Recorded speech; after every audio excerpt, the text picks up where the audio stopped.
It's Sunday night, 9 o'clock. Welcome to All Lacrosse Live. We have got a great show for you tonight.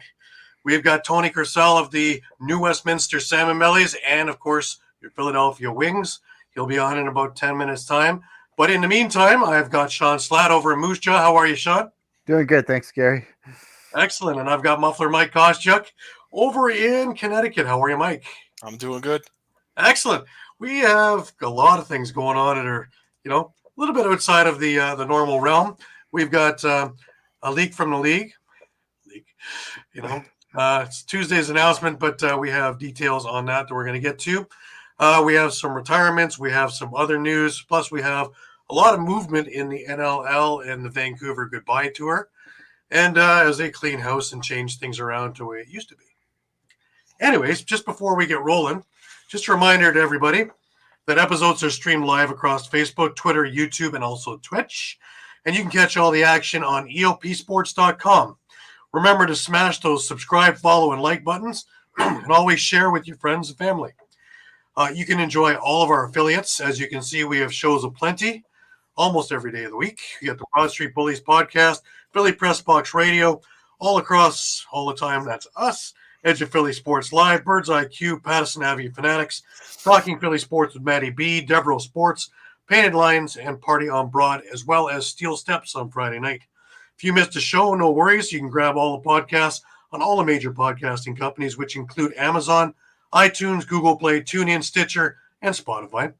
Remember, you can stay up to date with all sports by visiting EOPsports.com with great articles from our huge staff of contributors. While you're there, please subscribe to our newsletter. You can also catch all of the shows on YouTube at EOP Sports, or if you're looking for our show in particular, you can catch it all on All Across All the Time on YouTube. Well, guys, without further ado, our special guest is here. How are you? How's it going, Tom? Good to see you. I'm doing great, guys. How you doing? Thanks for having me on. Oh, excellent, man. Excellent. First of all, congratulations on a hell of a run this summer with the newest Salmon Bellies. Yeah, it was a good one. I was just happy to be a part of it. That's truly the best box lacrosse I've been around, and some hell of a players that I was around. So it was a fun time. It was a great time.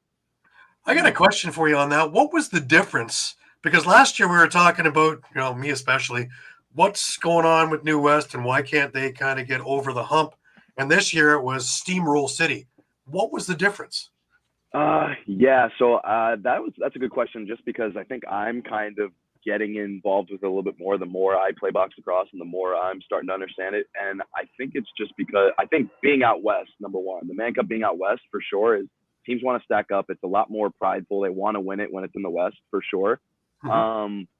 But also being the first season back from COVID last year, it was difficult to get guys to come out right away. I know there was a group of our guys this year that were playing for different teams last year. So that was also a piece of it. And then even for a guy like me, like for them to take a chance on an American to come play, it shows that they didn't have all these numbers playing there. So that was, I think that kind of speaks to the caliber of guys that had on their roster and their team that were back this year. Right. So I guess, yeah, that definitely speaks to it for sure. How did you get introduced to the New West organization in the first place? So a buddy of mine at Marquette, I tore both my hips my last year at Marquette, and I was like, I don't want to be done playing lacrosse. I want to continue playing. Had always loved the box game, but didn't really know anything about it, and just honestly wanted to play more. And he kind of hooked me up, just helped me send some emails out, and I just kind of got hooked up with them, and honestly just was a great landing spot for me. Right. To play in Queens Park, I'm unbelievably grateful, and that organization is top tier. So I truly fell into my lap. That's awesome. That's one hell of an arena. Queens Park is on the list, probably top 5 of all the arenas that I love that I've been to. So yeah, right. Now you signed on with Vancouver last year, and you went through as they were going through their changes and everything that was going on there, and Troy Cordingley and Phil Sanderson and those guys were all in there trying to right the ship, so to speak. Yeah. Talk about the mood that was there and how things were going and going to be changing, because we all thought, Troy's there, so things are moving upward. So, but it didn't turn out that way. Not to start anyway. Yeah. I mean, when I was out there, that was my first training camp I had ever been to. So for me to compare it to anything I didn't really know, but all the guys out there were like, this was, for me, it was one of the toughest things I've done. But that training camp, he was coming for heads. He was trying to make guys quit. And listen, that's what you got to do at this level. Like you have to win or find another sport or find another job, So, and he definitely made that clear right from the point, in training camp. And, I mean, just going in there, and that's kind of the tone he tried to set. But yeah, I think just moving forward, it doesn't always work out. It doesn't always pan out in your season. As you know, from any other sport, it's just because you work hard and you do all the right things, it doesn't always equate to success. But yeah, I mean, it was definitely one of the tougher things I've done, and it truly made me, I think, a better player for it, and those guys too as well.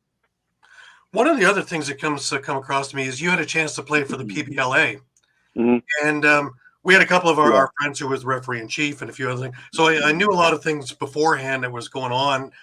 Talk about the league in itself before it closed up shop, because that's you have any control of with advertising and things like that. But the league in itself, let's talk about that. Yeah.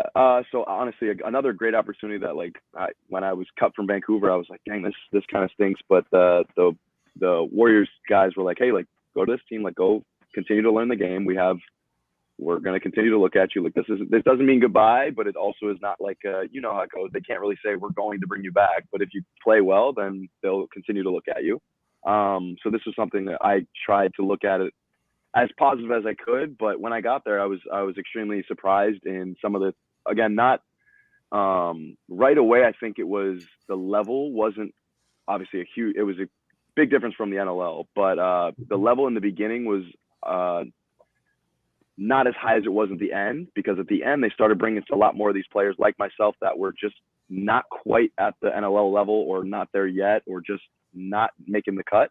So a lot of these players were coming out to play in the PBLA, and our experience, honestly, I had a great time. We had, for our first game in Salem, Virginia, which truly I thought we were going to have like 5 people in the stands. We had like almost 1,500 people in the stands.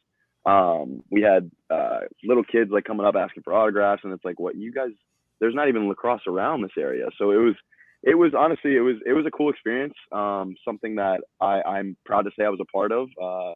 Scored the first goal in Salem for the Salem Mayhem. So that was something, again, that's something that I can at least hold my hat on and say I was part of that organization. And I'm not sure if it's going to continue. Do you know if it'll continue?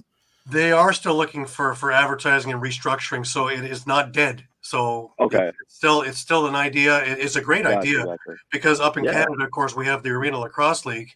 Yeah, which keeps sticks in the hands if you didn't make it, and for the guys not quite ready, like you're talking about, you have professionals who have come down, as well as guys going up. You have NLL style coaching. Yeah. So yeah, it's a necessity. One of the things that happened here, though, was a lot of the guys from one team in particular, the Peterborough Timbermen of ALL, wound up going into the PBLA. It depleted their ranks, which was kind of weird, because I thought it was an American league mostly, but it turned out it was pretty much anybody and everybody at that point, like you say, when they're trying to. But I like that you pointed onto that. Is like I don't think it should be. I don't think any of these leagues should be like only Canadian or only American. That's when I first, like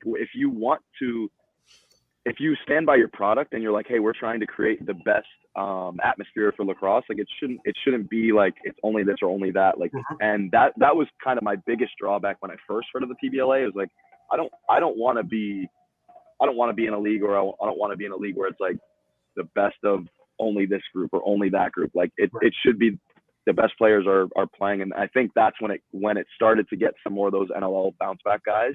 And then the Peterborough team, same thing. It's like, it starts to become a better product, and you could see it out there. Like when we first got out there, it was me and a buddy from Marquette, and Kyle Whitlow. And it was there was only a few of us out there that I thought could truly play at the next level. But then as we started bringing some more of these guys in, number one, the level of competition got better for the guys that were continuing to be on the team.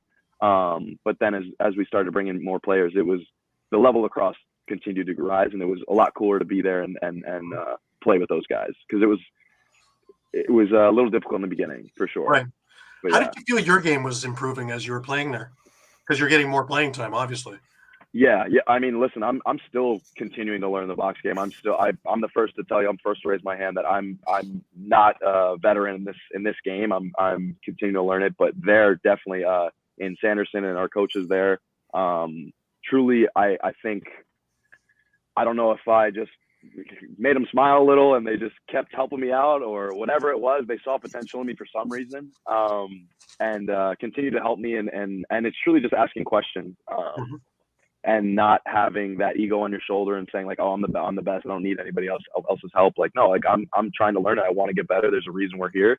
So that I thought that coaching staff and our players, and like some of the veteran guys like myself on that group that were trying to help each other through this. Cause again, it's a new organization. It's a new team. We're all trying to figure it out with each other. So I thought it was really interesting and really, really cool environment that we got to be a part of for sure. Right. Now, Paul Day calls and signs you Yeah. onto the practice squad near the end of the season last year. What did he have to say to you when he called? What was his big thing that was like, yeah, we got to have you? Yeah, so that was kind of a surreal moment. I was actually coaching for Davison Elkins at the time. I was actually on the practice field.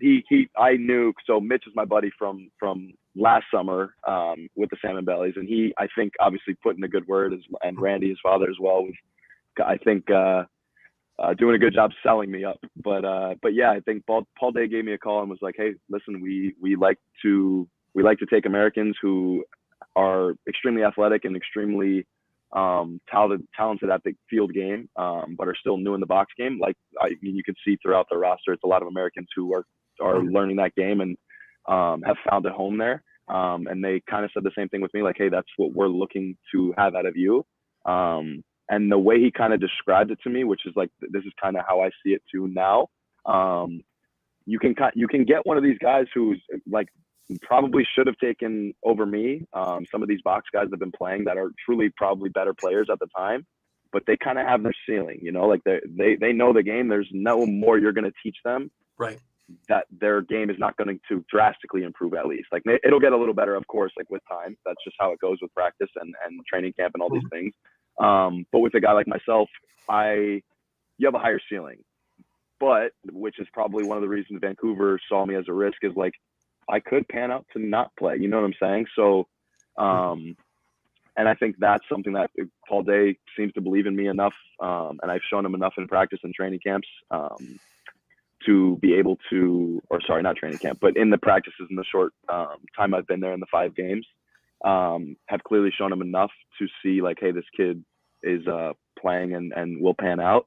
But yeah, that was kind of the basis of it. He's like, listen, I'm gonna ride with you, and we're gonna continue to coach you this game. And I think a guy who, with your athletic ability, as you continue to learn this game, you'll have a higher ceiling than some of these, maybe not Canadian guys, but some of them are Canadians that just aren't as athletic, but have the mind for the game a lot better than I do. So as I continue to develop that for my game, then I'll hopefully have a higher ceiling for me. Now you've changed places where you're defensive coordinator. You're with Eastern now, so you're in Philadelphia.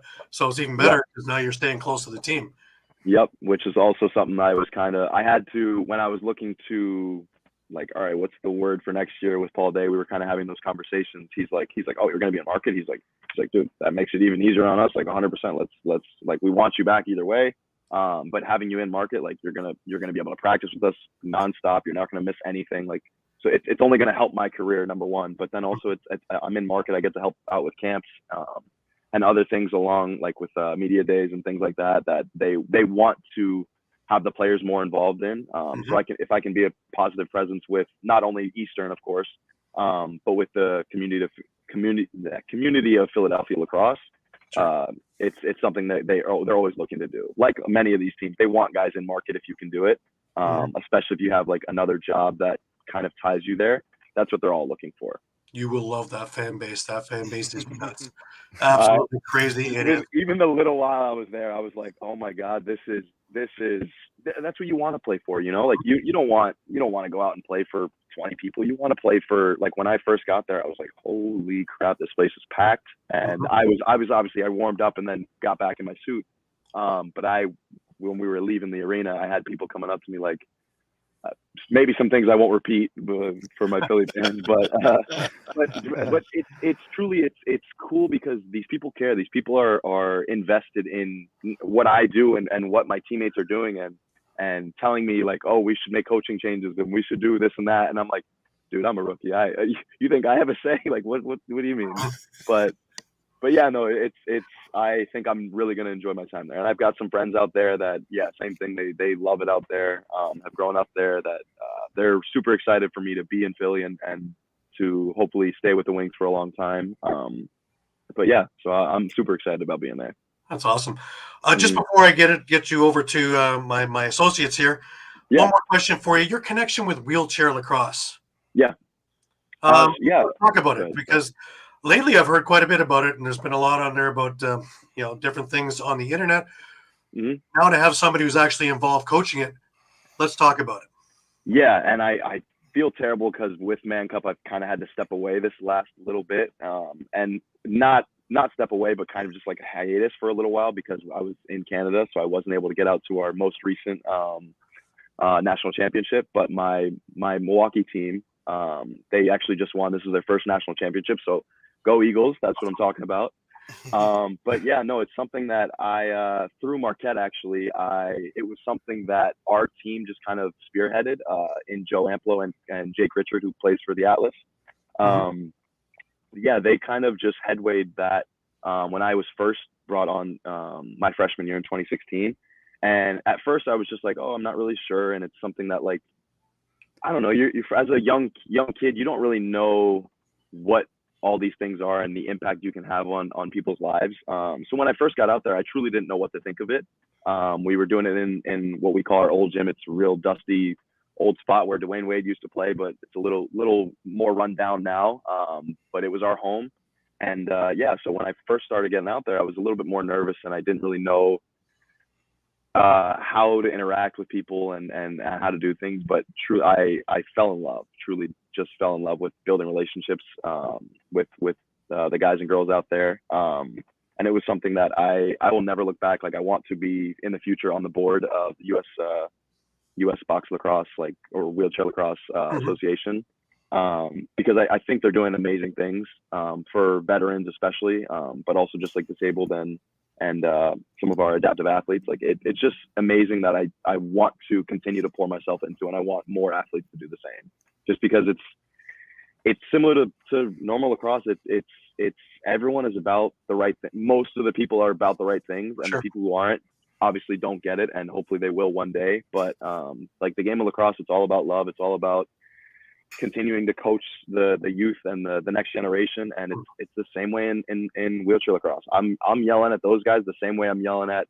my 18-year-old that I'm coaching, or my 22-year-old coaching that I'm coaching in college. Like, and I think because of that, and I think because of the way we do things, like, obviously it's built on relationships, but they don't want, like, our athletes don't want us to baby them. They don't want us to, like, hold their hands. Like, hey, like, they want to be coached just the way we've been coached. And I think they almost appreciate that more, because they get to come be an athlete and just, like, work for 2 hours. And I think they really appreciate that.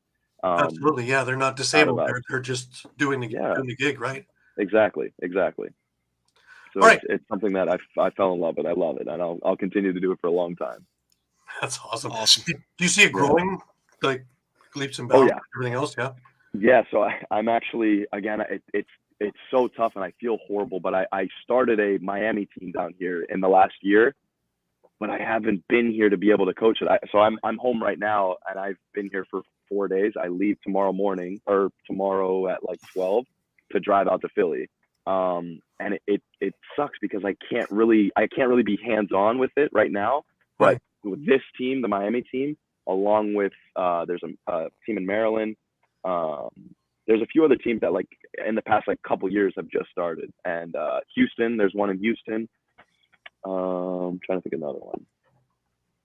But either way, yeah, there's multiple teams that in the past few years have started and have seen great success. So I think for sure it's definitely going to continue to growing.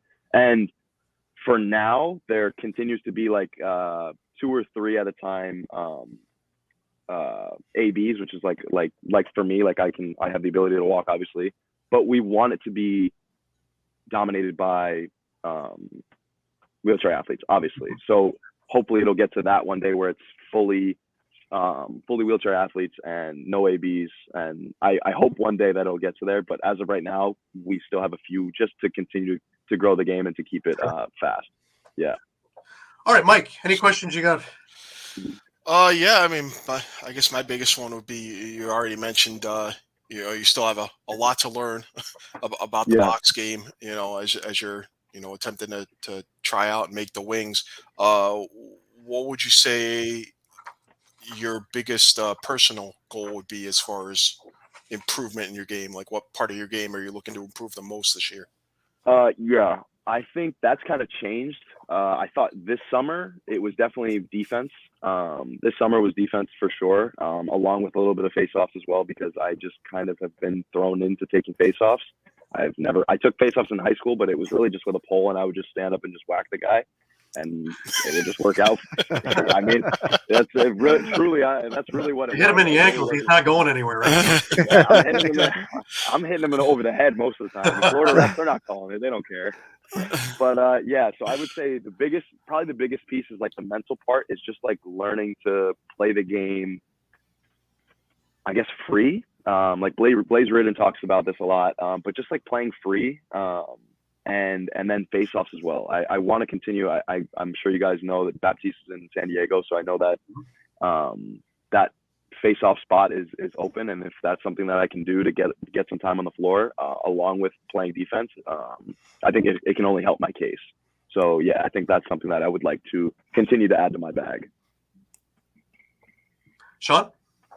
I guess you talk a little bit about, I guess maybe going on to when we hear Americans going on to the NLL, you wonder how are they going to transition from field to box. I guess for you, where do you see kind of the box game, how it's developing in the United States, and maybe for yourself, how did you make that transition?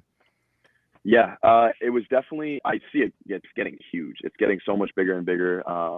As the Canadians call it, as the guys out west, they call it US Boxla. But it's continuing to grow, and especially with I think the biggest piece of it truly is getting guys like myself who have played lacrosse at a high level, get these guys coaching. And I think a lot of these teams like San Diego and a lot of the teammates I've had are going back to coach in their respective areas of their NLL teams. So I think things like that, just getting guys coaching, will continue to grow the American box game.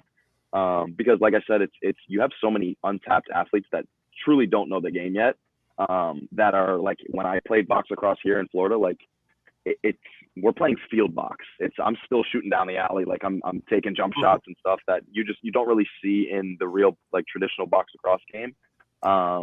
So as you continue to learn and continue to have some of these good coaches, teach the game to some of the youth Americans, I think it'll just continue to rise. And then obviously the NLL is, I think, the best product of lacrosse that there is. It might not always be marketed the right way or like as much as the PLL, but I truly think the product that they put on the floor is unmatched. So just getting more Americans and more eyes on it, and then especially getting some of the youth out to some of more of these games, I think is going to continue to raise the level of American box lacrosse. Well, you guys are used to having a lot more room too, right? Playing field as opposed to being confined inside a box. Mind you, that's changing. If you take a look at the PLL play, there's a lot of Canadian influence on there, and it's a little bit more looking like box on a field now as opposed to 100%. The other way around. 100%. That's what I think. Yeah, go ahead. Sorry. Oh, go ahead. Yeah, no, it's just, I think the best players are guys who have played box lacrosse. Usually it's box lacrosse first and then learn the field game. But either way, I think guys that see the game the way box lacrosse guys do, it's like, I'm not an O guy, I'm not a D guy. Like, let's push the floor. Like, we're all lacrosse players. And I think that's where lacrosse is going. It's everybody's playing. Like, let's ride. Like, let's go. And I think that's truly apparent in the box lacrosse game. It's very similar to basketball, and clearly where PLL and field lacrosse is going. And that's why it's so much more fun to watch now than like, I love college lacrosse, and the product college lacrosse is amazing, but the PLL is so snappy, it's so fast, and I think a lot of people relate to that because it's so quick and so fast. and sixes is going to be huge when we get that going for the Olympics. Even the experiment with the PLL back in February was pretty wild. The guy who introduced us, Eduardo, he has a question for you. Expectations for training camp? I'm hoping to kill it. I'm hoping to go in and turn some heads. That's kind of the goal, I think, for everybody. But yeah, my goal is to get in there and dominate and turn some heads the best I can. Yeah, I guess that's kind of all. But yeah, I mean, I don't want to just be a guy on the team. I don't want to be a practice squad guy. That's not my goal. That's not why I play this game. That's not why I'm here. So the goal, and I think the goal for everybody, otherwise the guy shouldn't even be on the practice roster if his goal is not to start and to push the other guys on the team. Sure. So yeah, my goal is to be a starter, and if I can, I mean, I'm sure I'm still a rookie, so I don't know if I'm in plans of being the face-off guy, but if I can be the number one face-off guy, like that is my goal, along with playing defense. Like I would like to be, that's the type of player I would like to be. But yeah, that's kind of my goals for training camp moving forward. Right. Great question. Now you were mentioning that you're driving out to Philly tomorrow. What is your typical regimen that you're going to go through to try and get yourself in shape to be on the squad and not on the practice squad? What are you going to put yourself through over the next little while before training camp opens? Yeah. I mean, a lot of wall ball, a ton of wall ball. I like to run a lot too, just because you kind of have to, which recently after Man Cup season, I wouldn't play basketball during Man Cup season because it's just not smart to be able to like roll an ankle. It's just probably not a good idea. But I'll play a little bit. I played a little bit of basketball down here, just for like cardio and just like, honestly, the movements are very similar. So I kind of like going over and going under picks and things. But yeah, I mean, there's not a ton of like live reps that I can get. So it's a lot more of like on your own. And that's just kind of how playing at this level goes, is like, you got to be ready to go. And if you don't show up ready, nobody's going to help you out. You have to be ready when you get there. So yeah, I mean, and a ton of weights too. I love going to the weight room. I love lifting weights with the guys. So, being at Eastern and being with this team, I think will be, and then obviously being in Philly with our training camp or our training staff and things like that, it'll be really easy to kind of hone into my own plan in what I want my body and how I want to show up to training camp. It'll be a little easier, so it'll be cool. Right. The Philly crowd's going to love you. that kind of in grit. That's exactly what that fan base is all about. So I hope I bring it to them. And if you want to see any of the old retro games from the Spectrum, go onto our YouTube page. I have a bunch of them up there and more coming all the time. I definitely will. I need to do my homework. Oh yeah, the old Spectrum. I don't know how many stories you've heard about that, but that place was insane. Yeah. Insane. Right. This now is calm compared to the zoo that was the Spectrum. Really? It's loud in there. It's pretty wild in there. I love it. Yeah, that place is really, really great. I also love the post game where everybody's still there in the arena, so you get to meet up with your fan base and kind of discuss things. And you see the more hardcore guys who are actually going to ask poignant questions. Yeah, those are the guys you have to be careful with how you're answering too. Like some of those questions where it's like, what about this and what about that? I'm like, dude, you know I can't answer any of these questions. You know that. Like, come on, man. But yeah, I mean, it shows that they're so invested. Yeah, exactly. Yeah. I have to hit them with. Thanks for coming. Like, it's a pleasure. Like, you just have to kind of play it to see. But yeah, no, it's. But again, it's they're invested. They care. I'd rather that and a fan like maybe say something he probably shouldn't have than having nobody in the stands, you know, like, God, like bring it. I love it. That's awesome. You know, well, you got a lot of guys who have actually been there since the 90s or even back in Eagle in the 80s that have gone to the games all the way through and been season ticket holders through the Spectrum, through when that was called Wachovia, through First Union, through where it is now, and through these three reincarnations. So yeah, they're pretty invested in, you know, a lot of these guys are friends of mine. They're really, really great guys. So, you know, sometimes they get a little too in depth, but you know, nature of the beast. That's all right. Yeah. Like I mean, even one of the games, I can't for the life of me remember which game it was, but it was fan appreciation game. And again, I was a rookie. So this was my second or third game out there.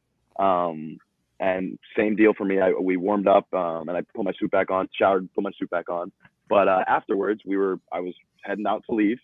And they're like, "Whoa, where are you going?" I'm like, I don't know, like go back, like do what we normally do, like go back to the hotel. Like I don't know. They're like, like you're signing autographs and stuff. I'm like, me? Like what do you mean? I'm like, but whatever. So and I went out and there's like 400, 500 people out there like sitting out this spot. Like we had to like sign autographs and stuff. And same thing, they're asking these pointed questions, but some of the guys are like pointing some of these guys out. They're like, yeah, like this guy's been around since I've been here. Like this, he wears the same outfit. He wears like this, like orange, like whatever it is. He wears the same outfits every game, and it's like, it's again, it shows that these people care. Our fans care, and it kind of makes you play harder. You know, it makes me train a little bit harder because these fans care and they're invested, and as we should be too. But it makes it a little bit more. I don't know. The stakes are a little higher because these fans care and they come to every game. So it's like they deserve almost like our best output. So when we don't perform or we have like a bad game, it's like, yeah, they might give us some crap, but at the end of the day, like we welcome it. You know, like that's because they want the best product out of us because they're coming to games. So it's, I don't know. That's the kind of the way I look at it. And they want their 7th championship. They want their 7th championship, and hopefully we'll bring it to them. We'll bring it to them. It's too bad that the Chopper's retired. Otherwise, I'm sure you've heard about his memorable stuff behind the penalty box and him dressed up in his paint. Jay's actually a really nice guy. His alter ego is a little bit nuts there, but that's all part of the Philly mystique, more or less. Yeah. Yeah. Yeah, you like it out there, huh? It's a good. I love it. I go there as many times as I can, especially being part of Edgy Philly, to do different things. But I just love the city itself. If I wasn't here in Toronto, I would definitely be there. Blue collar town, heart on your sleeve. A workers' town. That's what we're all about. So I love it there, and I love the guys there and the team. And I know Paul very well from Peterborough, just up the street here. But so of course with the Lakers and all the rest of that and. You have a lot of those guys on the team. So you have a nice little knit thing to kind of get in with guys. I had Tate on the other show the other day. I saw that. Yeah, that was cool. Yeah, when both Catonis are fantastic guys. The whole family's excellent. So you're in good hands. You're in good hands. And they're great guys off the floor as well as on the floor. So I think that you're going to find a situation that you're going to rather enjoy and thrive in, I think. Yeah, I think I've been extremely lucky, but I think almost every lacrosse spot that I've been at, in Marquette, in New West, in the Wings, and even in Vancouver, I can't say there's many guys that I don't get along with that are bad guys. I would say I've been extremely lucky that like even in the Wings, like these guys, they like. You think about it and you think you're going to go into these spots and you never really know what you're getting into. But when I got to the Wings, it's everybody is so welcoming and just like happy to meet you. And again, these guys are at the top of their class. They don't need to do those things. These things are I don't know. That is how lacrosse is. And I think good teams, I think, are built on relationships. And I truly, that you can say that about any good teams. I think the best teams are built on relationships and they don't like ostracize the young guys. And obviously like the Wings, we're not finishing where we want to be, but I think moving forward, I think we have the right culture to do that. And I think it's because of the guys they have in that locker room. Like I love being around those guys, and all I wanted to do was hang out and just like pick their brains and watch them play and play more with them. So yeah, I'm excited to be around them more. A team with character, not characters. That's always been said, and this is what the team has been developed, and what they've done over the summer has been fantastic. So you're going into a really good situation. As an American, I think it's great because you've got other Americans on the team, so it's not going to be just a bunch of Canadians looking. And I think that it's going to be a very welcoming thing for you as well. As you're learning the game and growing with the game, how do you see yourself moving up to kind of get on that level that you're a prime target there to be on Paul's radar to do other things than just face-offs and transfer? Yeah, I think something my dad talks to me about, my family and my mom talk about a lot is I think so field lacrosse I think was super different.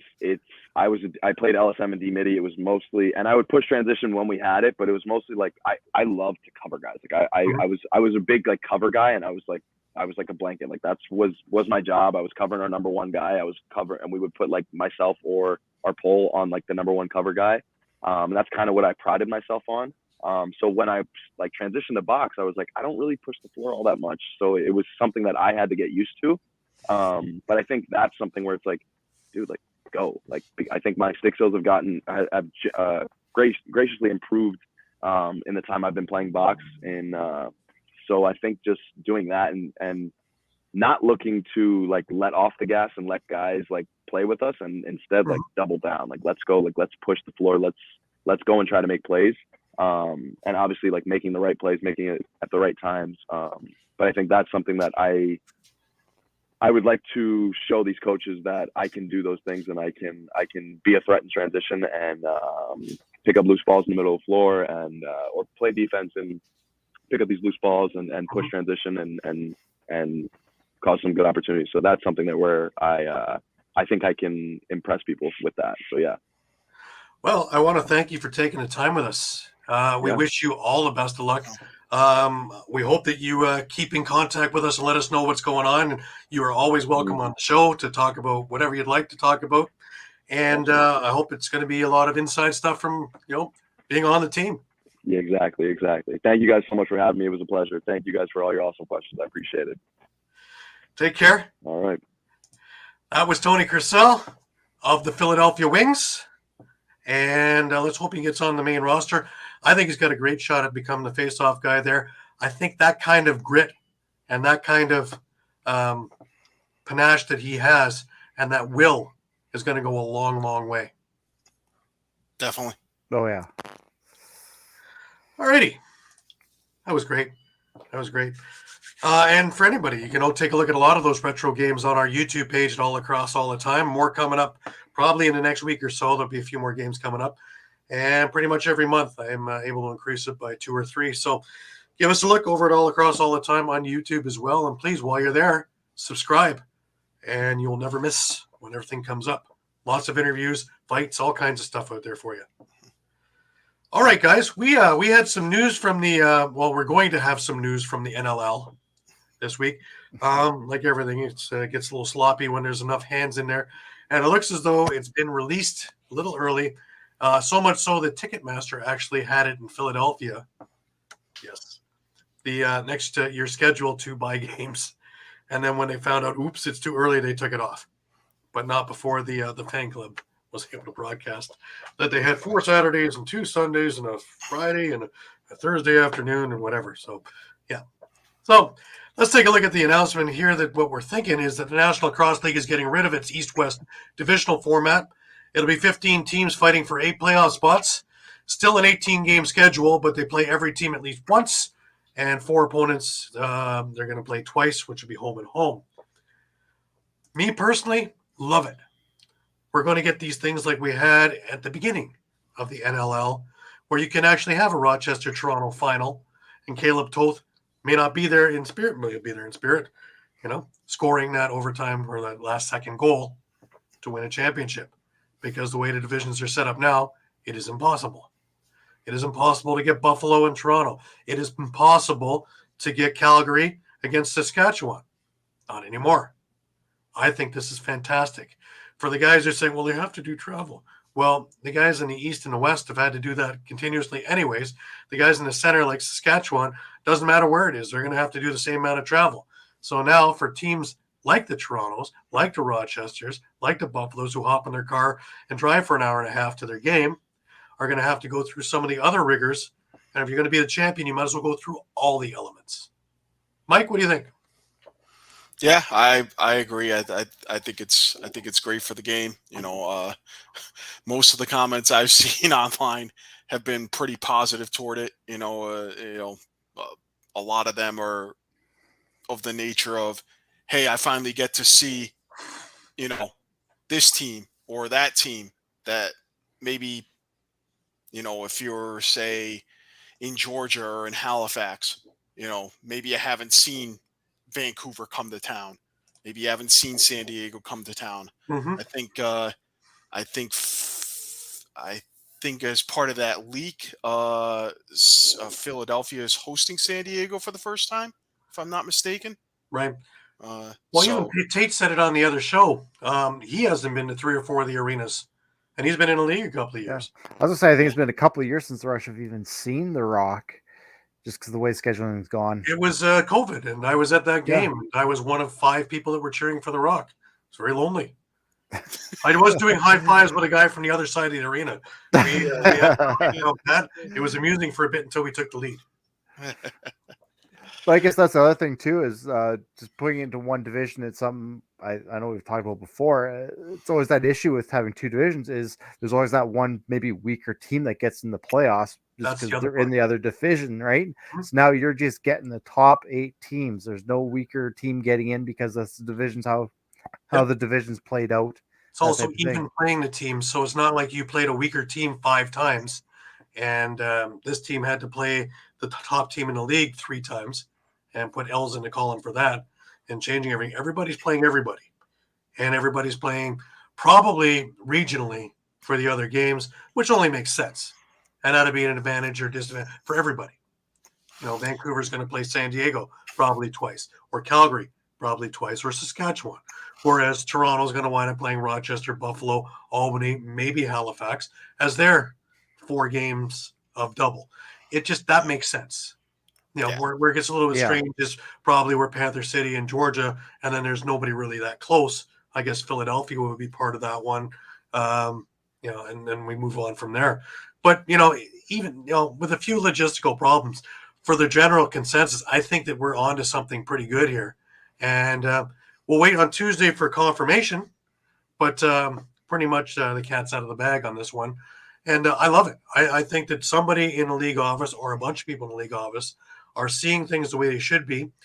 And, if you're going to put your product on TV, you might as well have the best games with the best teams. And if you want to have the playoffs with these kind of teams with the best possible games, why not? This is where it should be. Let's eliminate all excuses in a championship. Let's take any asterisk away. And the best of the best are going to play the best of the best. However they made it there, whatever. And we'll go from there. But stick around Tuesday. Stay by All Lacrosse all the time. As soon as the league announces it for certain, we will have that announcement for you. Usually happens around noonish, and that's when we'll have it, at noon. All right, moving along. A couple more things in news. Oh, one more thing for the NLL. Shawn, what is happening for one of those preseason games? Yeah, so one of those preseason games for the Rush has happened to be in my neck of the woods. The Rush announced that they're hosting the Calgary Roughnecks right here in Moose Jaw on November 25th. So that's really exciting. We have an arena that holds about 5,000, so I would be shocked if they don't sell that out. But, another great way to just spread the word of the game and just kind of grow that game into other communities around Saskatchewan. Absolutely. The more markets they can get into, the better. Because remember, everybody sees it on TV or on internet. To see it live is a whole other animal. To see a 3-dimensional game seen and done 3-dimensionally is a whole lot more than the 2-dimensional television broadcast, no matter how good the broadcast is. So, and all the energy and all everything else, especially if it's a packed arena. And I know the Saskatchewan faithful will fill it. So that's going to be exciting. That's why I'm so excited about. Sorry, Gary. I was just going to say that's why I'm so excited about it. It's not even so much for myself who's seen playing lacrosse, but now people can actually see what I've been kind of ranting and raving about, right? It's for themselves.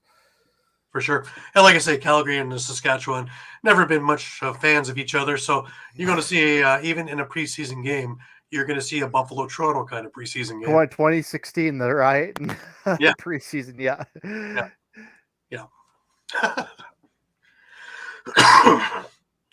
All right, some other news. Kyle Hartzell has decided to hang him up now that the PLL season is over. And, he sent his goodbyes now. So, great career. Both for NLL and for MLL, as well as the PLL. 20-year-plus career. And, he had his heyday over during, I believe, the Philadelphia years was his big thing with the NLL. And, I know we're going to see him as a coach somewhere, at the top levels.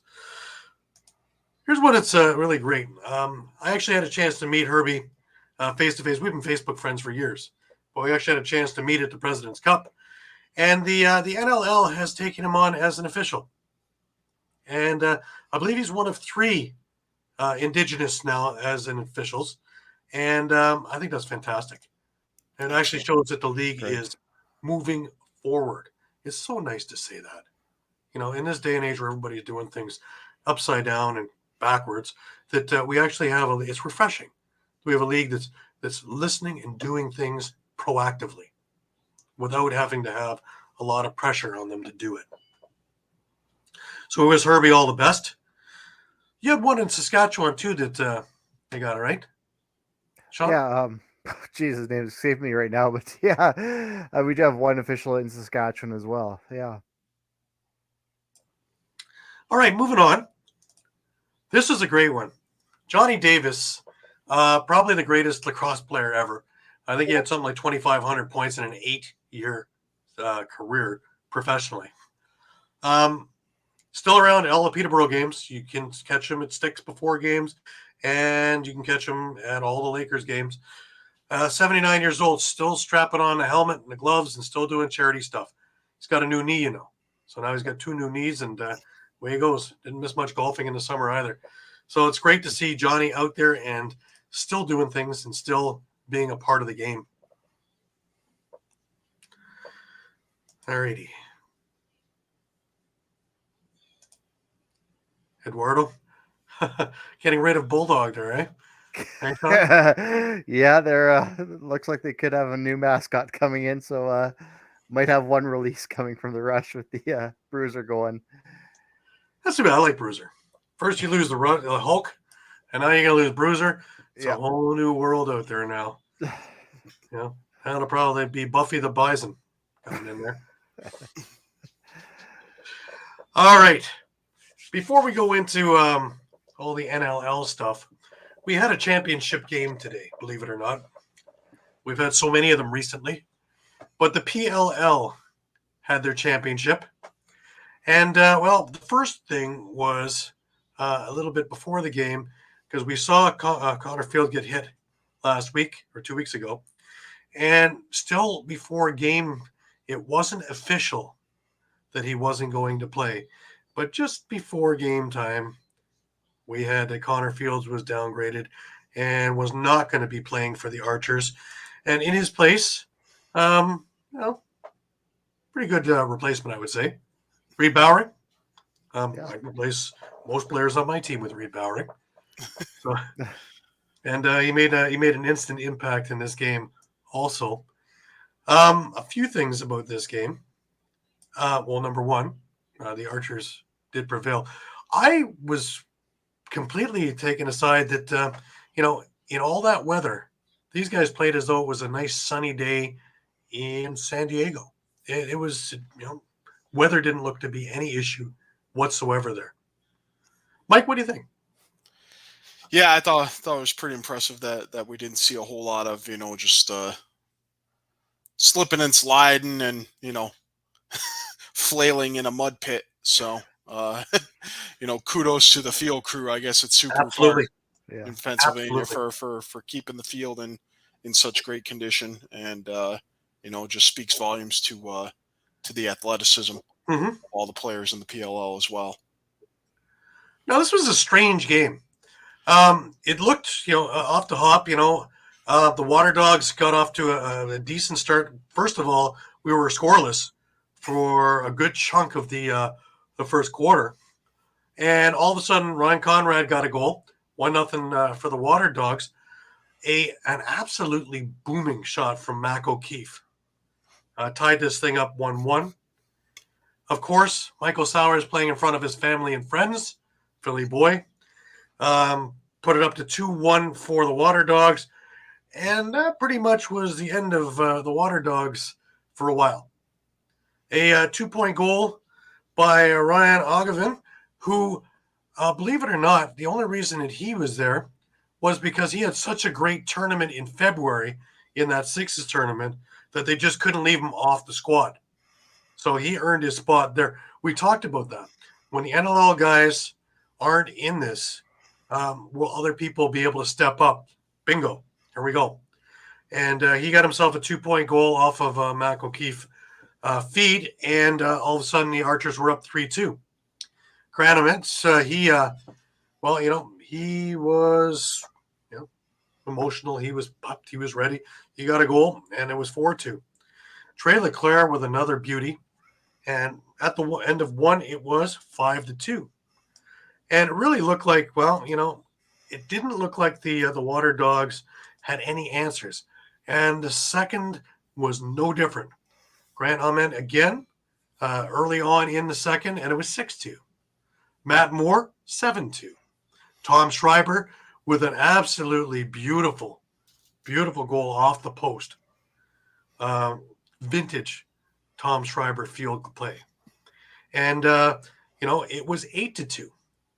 Ryan Conrad got one back for the Water Dogs at 8-3, but a goal from Mac O'Keefe made it 9-3. Again, it looked like this thing was going to be over before the half. The Water Dogs have been strong all year. Why wouldn't it be now, right? Jake Carraway, and we're going to hear that name a lot in the next little while. He had a goal, and it was 9-4. Reed Bowring got one, and 10-4 it was for the Archers. But just before the end of the half, Zach Currier with an absolute blaze, Connor Kelly, and Michael Sowers with a power play goal, and it was 10-7 at the half. We had a game. Moving on into the third, Trey Leclerc got one for the Archers, making it 11-7. Connor Kelly got one back. Mike Sisselberger, known for his faceoffs, but he had a beauty goal, making it 12-8. Here come the Water Dogs. Ethan Walker makes it 12-9. A 2-point goal from Jake Carraway, an absolute howitzer. And it was 12-11 going into the fourth. It's white knuckle time, guys. Zach Currier ties it up a couple of minutes into the fourth. Mac O'Keefe gives the lead back to the Archers. Trey Leclerc gets it a 2-point game, 14-12. But a power play goal from Conrad and from Carraway, and we're tied 14-14 with just 4.5 minutes to go in the game. Who would be the scripted guy to win this thing? Yes, you got it. The MVP of the league, of course, Tom Schreiber, who's done everything in this league, probably the greatest field player around. And the one thing missing was a PLL trophy on his mantle.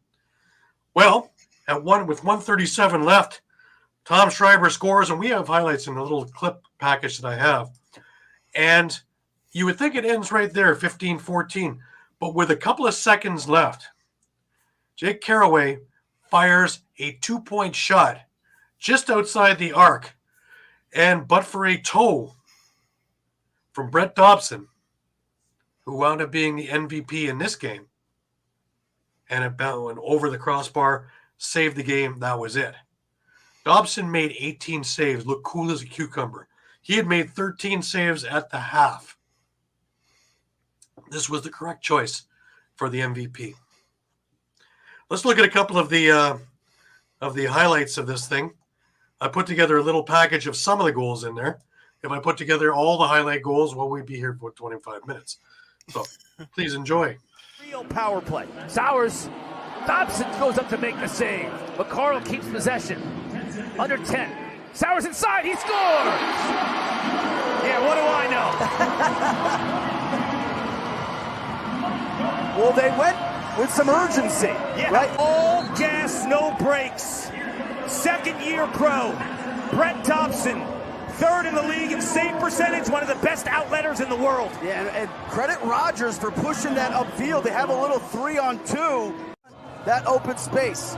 So as Water Dogs spin it around, Gord is cut right there by Conrad to exploit the opening. And when the ball's high, he takes just 2 or 3 steps to follow the ball movement. As a crease player, as he drops to his knees, shot clock down to 7. Schreiber's gonna have to make something happen here. He shoots and scores! What? What?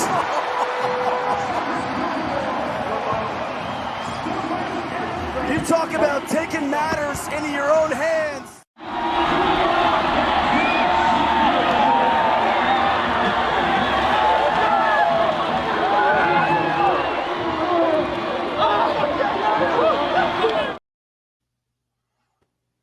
says it all, doesn't it, guys? Oh yeah, Absolutely says it all. Sisselberger on the ground. He won it with the WWE belt. I guess they gave it to him being a former wrestler and all. But Eduardo is correct. Schreiber equals Captain Clutch is right. oh yeah. Yeah. Absolutely exceptional. Absolutely exceptional. Sisselberger is 20 for 29. Like, unbelievable. Yeah, crazy, eh? Craig, it's great to have you with us. Another Bramptonite. Thank you so much for following along with us. Just another great week of lacrosse. But I'm telling you guys, this game was a perfect highlight package for what the PLL offers. It had a little bit of everything. And the performance of Brett Dobson, cool as a cucumber for a second-year player, first year in the PLL, who was in a training camp a number of months ago just trying to get a spot, let alone being the guy in the championship. Just absolutely spectacular. I can't say enough about him. Of course, I have a picture. Always do. Here is him with Sean Ferris, his coach in Georgia, with the MVP. Of course, we have the big champion thing picture, and of course, doesn't that say it all? Picture's worth 1,000 words. Definitely. Oh yeah. And if you're going to get beat with a last-minute goal, a goal from Tom Schreiber like that, where he was running around trying to find it and blasted it into the top corner, I can live with that. If I'm on the losing end of that, you had the best player in the world put across probably one of the best plays I've seen in a long time to win that game. It wasn't a little cheapie that rolled in or squibbed in or, deflected off, a stick, a butt, and, a crossbar and a head and kind of went in. It was a legit goal from a legit star that won this. So, what can I say? And give Vardo's credit, they were down by 6 goals at one point. I mean, they did not quit. Absolutely. Absolutely. And the true mecca what a lacrosse player is, there's no quitting anybody. Now, there was a scary part in this game. And it was a part where everybody anywhere near the state of Colorado went. Yeah. Mammoth fans, turn away now. It's, viewer discretion is advised. He's down on the turf in pain. Now he's being carried off the field. Injury to his left knee. Matt DeLuca, who from a body type standpoint, very much a clone of Dylan Ward, will have to finish this game. He had the splits. Yeah, he moved his body. You see him holding his leg right after he... more than a little bang. So I would suggest that, there was no turning of the knees. So, I don't think it's any of the ACL, MCL things. It looks like ligaments may have been stretched or something like that with doing the splits. That hurts just looking at that. But he was still on the sidelines at the end of the game, granted on crutches, but I haven't heard anything yet. I'm sure we'll hear more in the morning, but we wish him the very best for a speedy recovery, and hopefully it's much ado about nothing. And I guess if there's a time to spend time to get healed is the 6 to 8 weeks that they have off before training camps go nutty. And it's Dylan Ward. He'll come back. Probably stronger than ever. Oh yeah. Now, for everybody who thinks that, box is the strong one and really nothing really going on in the PLL and, just kind of playing on a field and the way they run away, I want to show a little bit. I've got 3 little clips here that I'm going to play back to back to back. Just a little bit of the trash talk, and tell me, are they intense? There's some chippiness after the play. Bunnell takes the lid off Salama.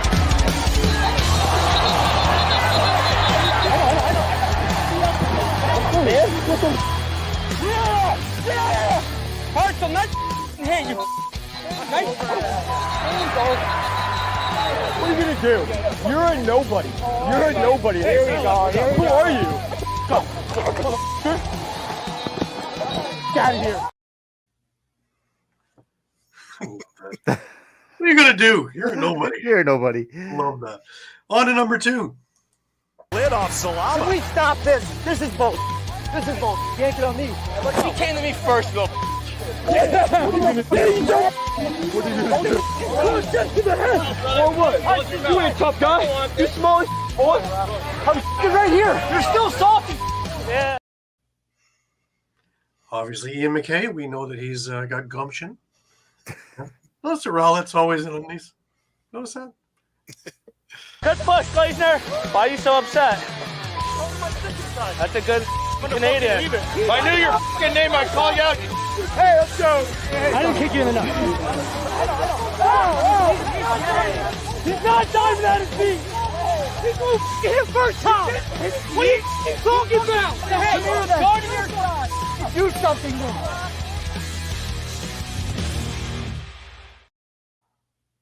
Just a friendly little get together on the weekends for the boys. I didn't kick you in the nuts. I didn't know. Okay, yeah. If I knew your name, I'd call you out. That's a line. Yep. I'm going to use that sometime in my life. I know that.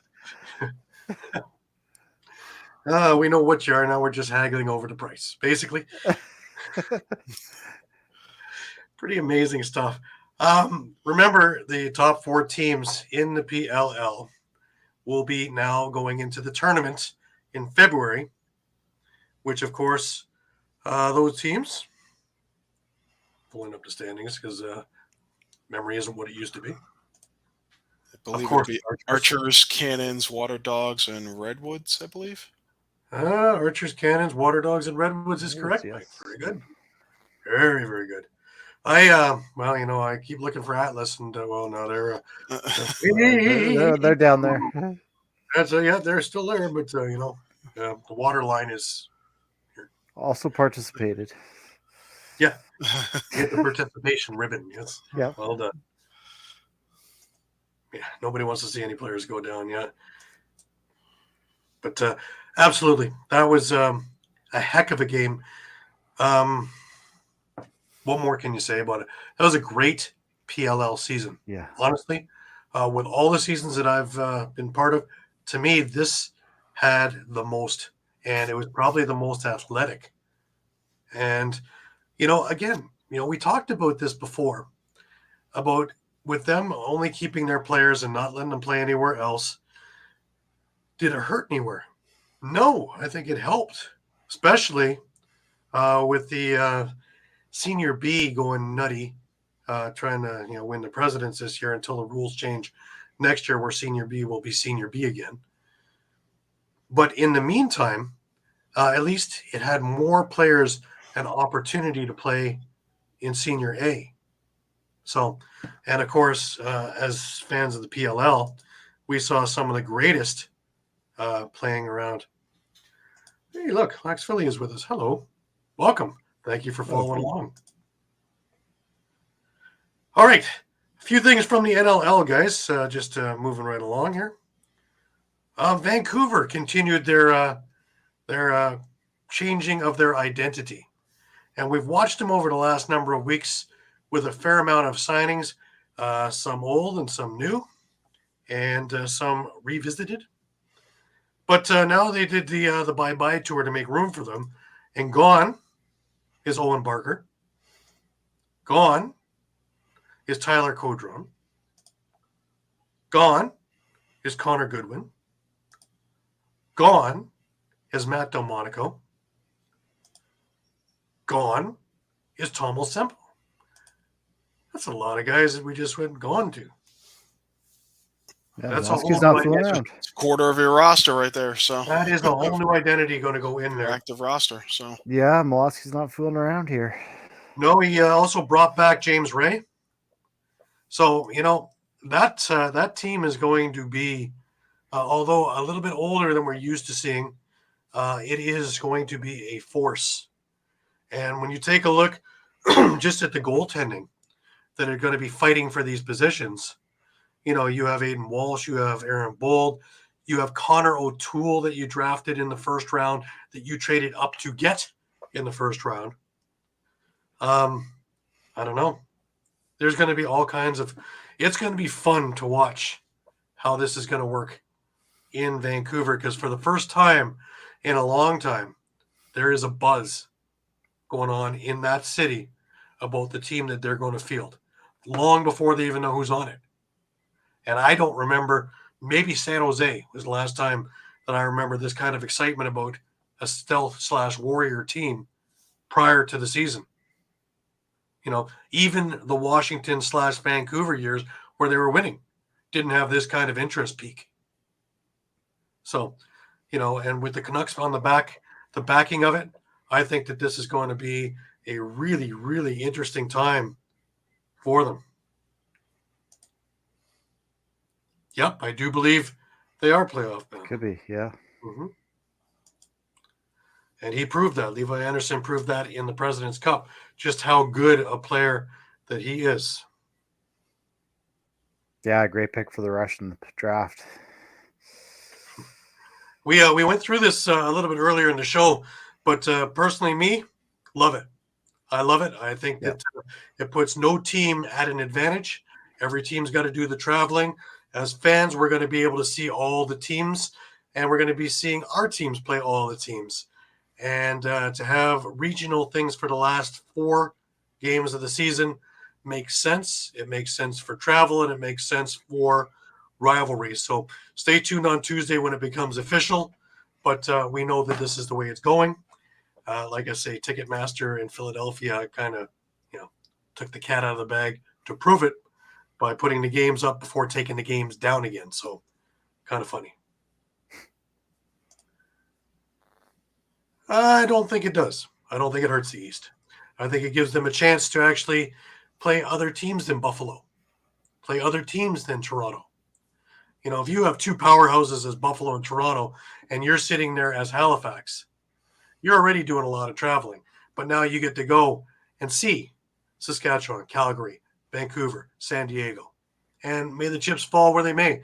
There's enough competition in this league that the parity should be pretty much at par. So I don't think that you're going to see teams with huge advantages, some older, some not, some more towards power shooting and some more towards transitional play. Sure, but that's the beauty of us watching the games. I think that every team has got a different identity, and I think that now when they actually play, when you actually see who makes the playoffs, you can honestly say that that's the top 8 teams, and you can absolutely say that, when we start seeing, Calgary versus Vancouver for the Cup, it's a possibility. San Diego versus Saskatchewan for the Cup, it's a possibility. Toronto versus Buffalo for the Cup, it's a possibility. We haven't had that since the early 2000s. So I'm really hoping that, the league goes through with this and keeps it going because, the winners are the fans. Thank you very much. I appreciate that. All right, we got a couple more signings that we were going to talk about. We had a big trade. The big trade was Chris Boucher leaving Halifax and going to Toronto. And everybody's saying, well, Toronto just doesn't like those first-round picks. Well, let me remind you of a few things here. And talking to Jamie at the Hall of Fame dinner, we came to that agreement, really, is that remember this year's first pick, really we can take a look at Mark Matthews in a Rock jersey and say, well, that first-round pick, a good chunk of that was Mark Matthews in a Rock jersey. Pretty good first-round pick, I would say. Pretty much a known quantity that is a star. Now, also, in 2026, when we're going, well, we don't have a pick. Chris Boucher, for the last 2 years in a Toronto Rock uniform, I'd say that's a pretty good first-round pick. Don't you? I don't think I can pick one better off junior roster. So, that's the difference between being where Toronto's situated. Because you have a lot of players that are from Peterborough, from Orangeville, from Brampton, from the Ontario region. And yes, they would rather, since they're working in this area, would rather be playing in this area if they can.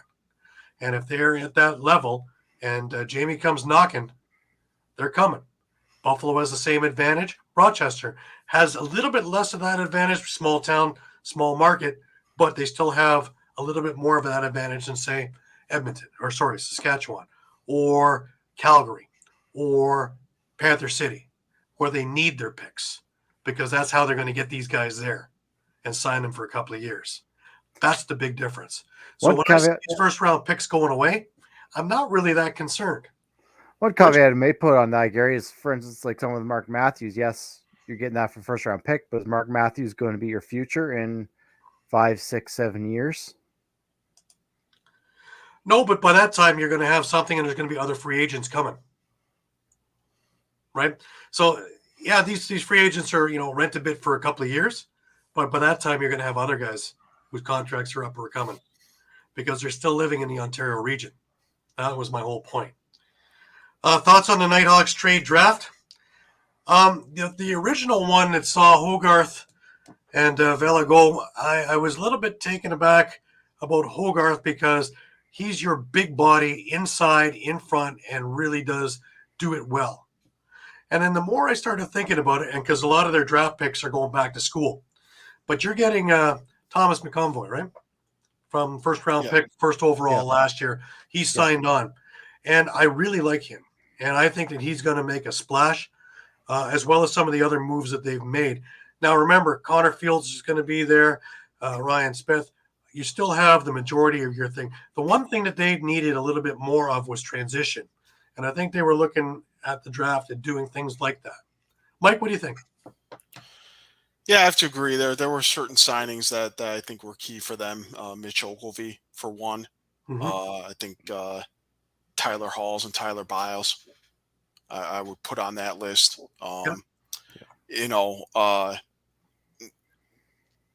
Not sure who's going to move up and take the captaincy now that Paul Dawson has gone to Colorado, but maybe it's Ryland Reese, and that's probably not a bad guy to have as your captain, for the long term. Mm-hmm. So remember too, they're also going to get Corey Highfield back, most likely, from his injury last year. Yep. So. Well, Fields, whether it's out for 10 or 12 weeks, that puts you just around the beginning of the season anyway. So, if it is that long, it's, there's the rest he needs. That he's not fighting for a spot in training camp, so that really isn't a big deal. As long as he's able to stay in shape, and it's a shoulder, so he can still do all of his cardio work. He can still do all of his other things. I don't see that being a big issue. I don't think Dan Carey is going to be all that concerned as long as it is only that and that shoulder heals. And a lot of the times that's a ballpark figure. And, within 8 to 10 weeks, he will be looking at being part of that squad. So while he may not play any of the preseason games, I don't think he's going to miss any of the season. So, relative, but we'll know more in a little bit anyways. But as times go, if there is a time to get injured, other than missing the game today, in which your team won anyways, this is the time in the lull in the schedule, the only lull in the schedule. So this is a time when a lot of these guys are going to be healing. They can. Unfortunately, guys like Charlie Harris, he's going to miss the year because he just finished with surgery, and he's going to be out for the entire 2024 season, which is a big blow to the Toronto Rock. But our pleasure as always. Thank you very much for following along. And like I say, guys like Charlie Harris and things like that, it's really going to be, a trying thing on the Rock and seeing who's going to fill in that spot. But, some of the other ones like you're talking about, Highfield and a few of the others that are coming back, these are guys that are almost off the radar from what we were thinking. And, again, we're going to see like we did last year with teams bringing in almost 40 guys, in which 35 of them are NLL caliber. And they are only going to be able to carry 17 players plus 4 practice squad guys. That's a lot of guys without a place to play. So either the Arena Lacrosse League and whatever reincarnation of the PBLA are going to be awesome venues to watch very cheap lacrosse, or the league is going to have to, and I'm looking at number 2 here, is that the league has to start looking at this is a good time to find a solid market, not just throw a team in,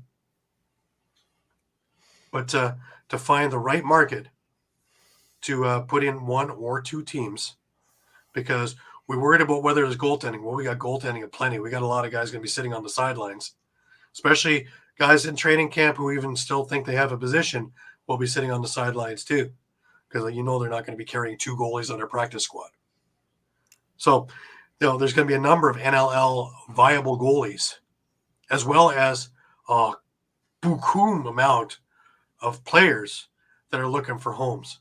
So, this is our doing with all these developmental projects. It's working. So if we want to actually build this the way Sakavich wanted to do it in the first place, and we all scratched our head, can they do 30 teams? Well, I'm starting to believe more and more down the road that that's a possibility. I think 20 teams isn't out of the realm for right now. We're 15. If we go to 17 right now, that wouldn't be a stretch. We might have to redo the the thing, the playoff structure. But let's get through this one first. But yeah, right. But the Harris thing, he's out for the year. So that is a big loss, especially an MVP and one who was just coming to his own after spending a year off for his shoulder. So can Toronto withstand it? Yeah, they have enough in the down the pipe. I imagine that you would have rather kept an Adam J around, but it's time for him to get a chance to spread his wings and fly as well. A few other things that went on. Let's go into the Philadelphia scene. And Tate Katoni, he was re-signed. And, of course, he was on the show the other day on the NLL Talk Show. And he had a lot of things to say, how much he loves the Philadelphia area and the Philadelphia fans. And being a part of the Philadelphia team, and especially now with Brother Holden there, those guys are close. So it really is a great scene. Marcus Minicello, he's been re-signed by the Wings. Here's a big one. Blaze Reardon is coming back. That is huge news because, a big guy who can move and good hands, we only see him as a goalie in the PLL, but boy, sometimes we overlook his abilities as an offensive player. Sam LeClaire, he has been re-signed. This is going to be a hell of a training camp also, guys, because we also have Taggart Clark and Noel Millsap who have signed on there. So, and of course, Taggart Clark. Yeah, don't sleep on Taggart Clark. No, he's coming with a really good reputation and great WLA skills. And of course, the lineage is pretty cool too. Yeah. Yeah. Yeah. But that's just the way it goes. Buffalo made news. This, again, brings us into that goalie situation. Evan Konstantopoulos, got it this week, guys. He's now signed onto a 1-year deal. But that puts us over here with Devlin Shanahan signing a 1-year deal as well. Now, we know that Matt Vince signed a 2-year deal. So right away, we have a goaltending battle for who's going to be the backup. Yeah. Or who's going to be the starter. Stephen Orleman, too, is there. Orleman's still there, forget about too. Stephen Orleman. My God. So once again, our little thing there of talking about how many bona fide goalies. Well, in Buffalo alone, you have 2 guys that are ready to spread their wings somewhere else, let alone Saskatchewan and a few other places, Vancouver, Toronto. Yeah. Good night. Thank you very much. We really appreciate your input. That was fantastic. Thank you for following us. But, so I think that that's an interesting little thing. Buffalo also signed Duncan Cart, another top-round pick for them. And, again, going with that Buffalo thing that, they're not all just old guys in there. They are putting in the youth. They have the Brad McCulleys in there. They have the Duncan Carts that are ready to make a name for themselves. So, with the right chemistry in there, and that's all a big thing there, chemistry. And with JT at the helm, I have a feeling that it's not that hard of a stretch to think that there's chemistry going in there. And Dan Teed, he's one of the scouts. Dan knows his stuff very well. So with that kind of input, I suggest that they're in really good hands. So for them to come out of the gate really strong, and who knows, maybe wire to wire. All depends on how healthy they can stay. One more signing, and that is from the New York Riptide, and that was their number 2 pick overall in the first round, Caleb Jones. They locked him up for 2 years. And, of course, as we talked about with Rich Lisk, he's done a lot of facelifting in that one, just like Vancouver. And that is an entirely different squad too, right, Mike? Yeah. I mean, getting Kyle Matisse, getting Mitch Wild, getting John LaFontaine, shore up the back end. I mean, that's going to be huge for them going forward. In addition to re-signing Damon Edwards. Yeah, definitely. But that's all the news that we have this week. Yeah, you missed one signing, Gary. Oh, which one was that? Chiliano. Oh, I'm sorry. I'm back there. There he is. I skipped through him. Frankie, how could I forget him? Yeah. So much. We were talking about that goaltending situation, right? Which also shows us that goaltending situation in Saskatchewan, which is overly interesting with him, Ruska, Bouquet, Penny, probably 7 or 8 other guys that are in there. Kostiuk, because they drafted Thomas Kostiuk in the second round. That's right, too. Another top pick. So, yeah, there's plenty of goalies to go around for another NLL team or 2. Part of my point. Let alone all the players. And when we start going through this thing in the next couple of weeks of what the teams have, what they're looking for, how they're looking going into training camps, that's where we're going to be delving over the next little while as we head into training camps, just to keep things interesting and seeing where these teams are headed and how they're going. Just a little heads up for next week. Next week we have Johnny Meridian on the show. He was on my other show a few weeks back, but he wants to talk about some things Philadelphia-wise, some things Toronto-wise, and some stories. And Johnny's a great storyteller, always exciting, always interesting, and we're really looking forward to having him on there. And, of course, you Philadelphia guys would remember him from his days with the Philadelphia Wings as a GM all through the mid-2010s. And should be an exciting time. Really is going to be a lot of fun. So we're hoping that you hang out with us. That's it, Eduardo. I agree. It'd be great to have him. And I love talking with him. And we used to spend a bunch of time at the Hall of Fame dinner talking as well. He's traveling this week, but he'll be back in his home in Florida next week.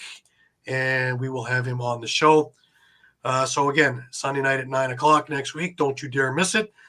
Johnny Meridian will be our guest. Now, remember, you can follow us on Facebook, Twitter, YouTube, Instagram, Thread, Smoke Signals, anywhere else, EOP.com/lacrosse. Remember, when you're going to our All Lacrosse All the Time YouTube page, please subscribe. Lots of things there. Interviews, some of the clips you've seen on here of different things, including the Rush rebranding, retro games, and more coming, as well as some fights and some old interviews and other things like that with some of your favorite stars. It is a place that we can put a lot of things on that we don't have time to put on here. And it is worth your while to go in there and have a look.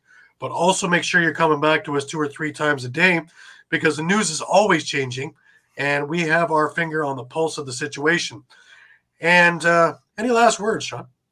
No, just looking forward to the upcoming training camps. And like I said, that preseason game coming up here in Moose Jaw is going to be really exciting. Mike, any last words? Congratulations again to Archers. Congratulations to Water Dogs, too. It's a tough game. So, but they wouldn't have it any other way than 50. Yeah. I mean, I think they established that that last year wasn't a fluke. So, yeah, I agree. Eduardo makes a good point. Can't wait till Tuesday to book some trips. Don't forget, as well as the league, coming out with the official announcement of what we've told you, they're also going to come out with the schedule for everybody. That will be worthwhile seeing too, with this new format and seeing exactly where, when, and what, and who's coming to a town near you. So remember, if you have an opportunity to get to one of these games, do it, because what you see on TV or on the internet is only a partial of what the excitement and all the things that are involved in the live aspect of the game. Just like live music is best, live lacrosse is just exactly what it's out to be. Anyways, remember to keep your stick in your hands, guys. For Muffler Mike over in Connecticut, For Shawn Slaght, over in Moose Jaw, I'm Gary Groob in Toronto, thanking you again, everyone, for coming aboard week in, week out with us. We appreciate your patronage, and we love all the interactions with everybody. Until next week, be well, and we'll see you then.